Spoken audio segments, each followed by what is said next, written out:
دەڵێم خوشک و براکانم دنیا ئەوەندە گرنگ نییە ئەوەندە مهم نییە کە ئێمە بە مهمی گرتومانە هەرچەندی بیگری بەخوا ئاوا دەستش لەبێتەوە باوکمان باپیرمان دایکمان نەنکمان خزم و کەسوکار و دەوڵەمەند و بەدەسەڵاتەکانمان چیان لە دوای خۆیان برد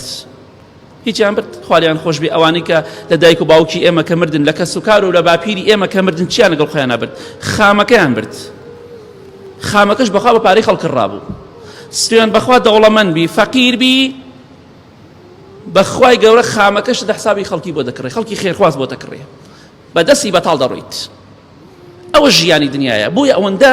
گرنگی بە دونیا مەدەن بە جۆرێک کە هەموو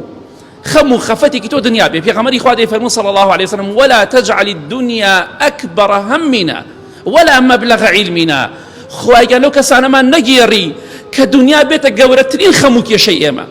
ئەمڕۆ خەڵکی دەڵێ بەس دنیا ئەڵێم کاکە گیان لە قیامەت خوا تۆڵە بکات من چی لە قیامەت بکەم ئەوە فاشلە ئەوە دۆڕاوە چی لە قیامەت بکەم من لە دنیا ئەمەوێ بە چاوی خۆم بیبینم ئەی لە قیامەت بە چاوی خۆت دەیبینی دژمنەکەت ڕسوا دەبێ نە لە دنیا بێت ئەوە دنیا پەرستە ئەوە ئینسانێکە هیچ خەمێکی قیامەتی نییە بەس دنیا بۆیە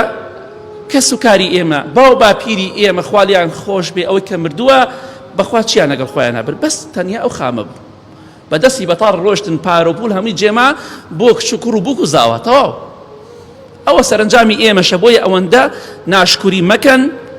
ئەوەندە مەڵێن خوا بیبڕێ ئەمە کەی حاڵە ئەمە کەی ژیانە زوڵم هەیە خیانەت هەیە دزی هەیە هەموو شتێکەیە بەڵام سوپاسی خوا بکە کە لەش ساغا سوپاسی خوا بکە مەزڵومی سەربەرزی زاڵم نی سەرشۆڕبی ئەو نیعمەتێکی گەورەی بەسەر تۆ کە خوای گەورە پێتی بەخشیوە